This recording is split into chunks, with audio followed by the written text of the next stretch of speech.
চিতার ঘর সংসার এখন আর মুখে মুখে ফেরা কথা না, একেবারে তথ্য প্রমাণ সহ। হ্যাঁ, মনে আছে 2023 সালের দিকে মাঝামাঝি সময়ে একটি শাবকের ছবি পাওয়া গিয়েছিল।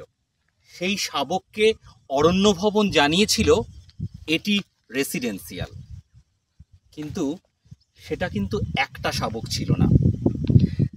চিতাবাঘ জন্ম দিয়েছিল হয়তো একাধিক শাবকের, হয়তো সবকটা বাচ্চা সুস্থ অবস্থায় ছিল না, হয়তো মারা গিয়েছে, কিন্তু একটি শাবক নয়, দুটি শাবক।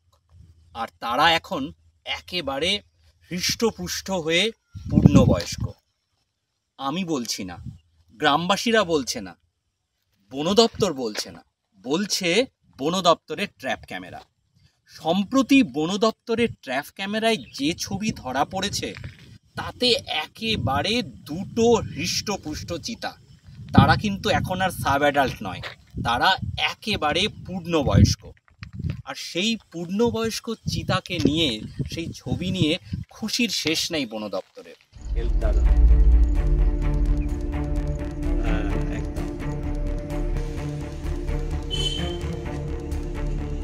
কেউ নেই।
ওরা আছে স্যার, তবে দিনের বেলা দেখা যায় না, ওরা রাত্রিবেলা বেড়ায়। কি করে বুঝতে পারছেন? কি করে বুঝতে পারছেন? ওরা ভাঁজ আছে, ওদের মাটিতে ভাঁজ উঠছে, যার জন্য আমরা মানে পায়ের ছাপ, যার জন্য আমরা জানতে পারছি যে এখানে চিতাবাঘ আছে।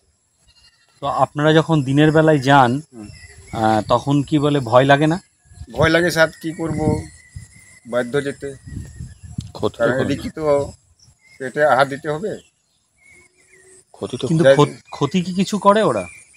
এখনো পর্যন্ত করেনি, তবে করবে এরপর থেকে, কারণ এরপরে জঙ্গলে গরু উঠাবে চাষবাস করে, তখন কিন্তু। চিতাবাঘ ছিল, তা এখন রয়েছে? আছে? এখন আছে, দেখতে পান? আমরা দেখতে পাই না, কিন্তু যে জঙ্গল যায় ওরা ভাঁজ মানে পায়ের ছাপ? হ্যাঁ, পায়ের ছাপ। কটা আছে এখন? এখন আমি ওদের 3-4 আছে, অতটা ভাঁজ পাওয়াছে। আগে তো গরু মারতো, এখন তো আগে তো কি বলে গরু মারতো, এখন কি গরু টরু কিছু কিলিং করে? গরু মারে না, এখন করে নেই। ভালোই, আগে করেছিল, এখন করছি না। ওই তো এখন গরু গুলা কিছু এখন উঠাতে হচ্ছে না পাহাড়ে, মানে বাইরে এসে উঠলো ধরা দিলে তো ক্ষতি হয়ে যাচ্ছে আমাদের। তাহলে এখন তো ভালো? এখন হ্যাঁ, এখন ভালো। তাহলে কি খাচ্ছে ওরা? অন্য জঙ্গলে বোধহয় অবশ্যই ওরা জোগাড় করছে, যে কোনো অনেক কিছু আছে। এখানে তো বুনো শুয়োর আছে বোধহয়? প্রচুর আছে, প্রচুর আছে। হয়তো কখনো কোনো পায়ের ছাপ এরকম পাওয়া যেত, যাতে লেপার্ড বলে আমাদের মনে হয়েছে। বছর দুয়েক আগে আমরা আমাদের যে ছবিতে আমরা পাই যে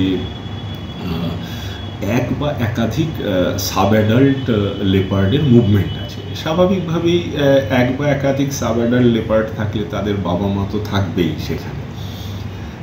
এবার যেটা হলো যে এখানে আমরা বন দপ্তরের সাথে আমাদের একটি এনজিও, হিল এনজিও, ওনারা আমাদের ঊর্ধ্বতন কর্তৃপক্ষের অনুমোদন নিয়ে একটা যৌথভাবে একটা প্রজেক্ট আমরা এখানে অ্যানালিসিস মনিটরিং করছি ওয়াইল্ড লাইফে। তাতে যে ট্র্যাপ ক্যামেরাগুলো আমরা লাগিয়েছি সেখানে যে ছবি উঠে এসছে তাতে আমরা দুটি পূর্ণবয়স্কই প্রায়, যে বাচ্চাগুলি বড় হয়েছে মানে পূর্ণবয়স্কতার দিকে এগিয়ে যাচ্ছে, এই ধরনের একটি মেল এবং ফিমেল আমরা সেই প্রমাণ পেয়েছি। এবং তারা তাদের মতো করে, মানে আপনারা যদি দেখছেন ছবিতে, যে তারা কিন্তু খুব রিল্যাক্সডলি জঙ্গলের মধ্যে, মানে আক্ষরিক অর্থেই এই জঙ্গলে যে তারা বসবাস করে, এটা যে তাদের জঙ্গল, এই রকম একটা অনুভূতি কিন্তু ফুটে উঠছে। এর সাথে এই যে পূর্ণবয়স্কতার দিকে এগিয়ে চলা যে দুটি লেপার্ড, একটি মেল ফিমেল, স্বাভাবিকভাবেই এদের বাবা মা, এদের যারা ছিল তারাও কিন্তু এখানে আছে, এবং সেই পূর্ণবয়স্ক লেপার্ডগুলিও খুব ভালোভাবেই এখানে বিচরণ করে। এবং হতে পারে যে এদের পেছন আরও একটি দুটি লেপার্ডের মুভমেন্ট কিন্তু এই অঞ্চলে হচ্ছে। সুন্দর বাস্তুতন্ত্র তৈরি হওয়া, এটার দিকে কিন্তু আমরা এগিয়ে যাচ্ছি। অবশ্যই এটা আমাদের জঙ্গলমহলের পক্ষে এবং আমাদের পুরুলিয়া জেলার পক্ষে অনেক বড় পাওয়া। ফলো করুন সংবাদ প্রতিদিন ডিজিটাল।